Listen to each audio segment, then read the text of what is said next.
once was a soul who knew itself to be the light. This was a new soul, and so anxious for experience. I am the light, it said. I am the light. Yet all the knowing of it, and all the saying of it, could not substitute for the experience of it. And in the realm from which this soul emerged, there was nothing but the light. Every soul was grand, every soul was magnificent, and every soul shone with the brilliance of my awesome light. And though the little soul in question was as a candle in the sun, in the midst of the grandest light of which it was a part, it could not see itself, not experience itself as who and what it really is.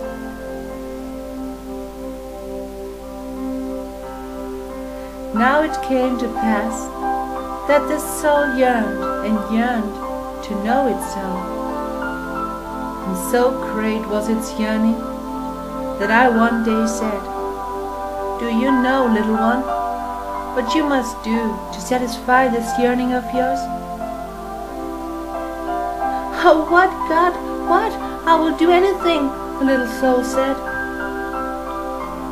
"You must separate yourself from the rest of us," I answered, "and then you must call upon yourself the darkness." "What is the darkness, O Holy One?" the little soul asked. "That which you are not," I replied, and the soul understood. "You may choose to be any part of God you wish to be," I said to the little soul. "You are absolute divinity, experiencing itself. What aspect of divinity do you now wish to experience as you?" "You mean I have a choice?" asked the little soul. And I answered, "Yes, you may choose to experience any aspect of divinity, in, as, and through you." "Okay," said the little soul. "Then I choose forgiveness. I want to experience myself as that aspect of God called complete forgiveness." Well, this created a little challenge, as you can imagine. There was no one to forgive. All I have created is perfection and love. "No one to forgive?" asked the little soul. "No one," I repeated. "Look around you.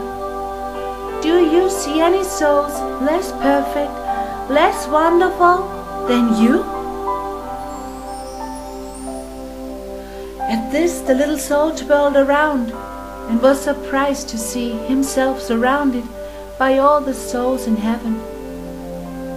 They had come from far and wide throughout the kingdom, because they heard that the little soul was having an extraordinary conversation with God.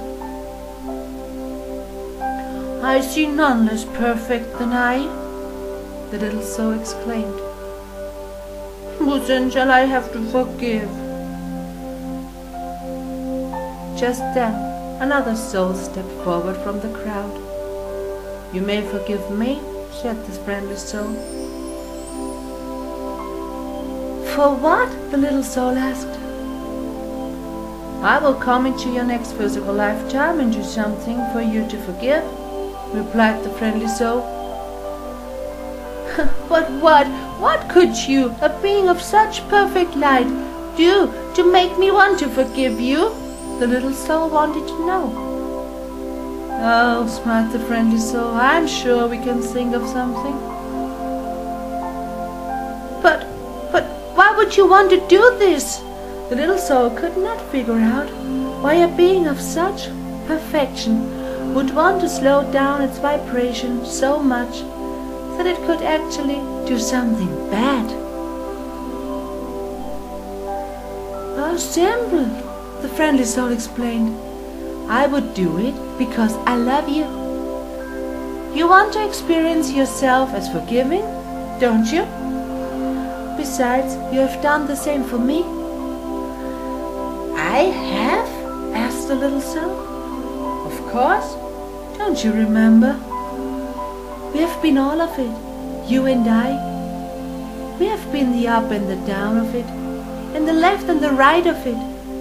We have been the here and the there of it, and the now and the then of it.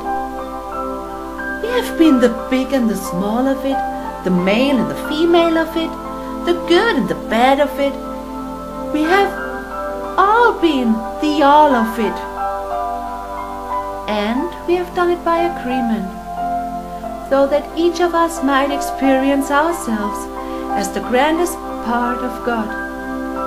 For we have understood that in the absence of that which you are not, that which you are is not. In the absence of cold you cannot be warm. In the absence of sad you cannot be happy. Without a thing called evil, this experience you call good cannot exist. If you choose to be a thing, something of someone opposite to sad has to show up somewhere in your universe to make that possible. The friendly soul then explained that those people are God's special angels, and these conditions God's gifts. I ask only one thing in return, the friendly soul declared. Anything, anything, the little soul cried. He was excited now to know that he could experience every divine aspect of God. He understood now the plan. In the moment that I strike you and smite you, said the friendly soul, in the moment that I do the worst to you that you could ever imagine, in that self-same moment, remember who I really am. Oh, I won't forget, promised the little soul. I will see you in the perfection with which I hold you now, and I will remember you, who you are, always.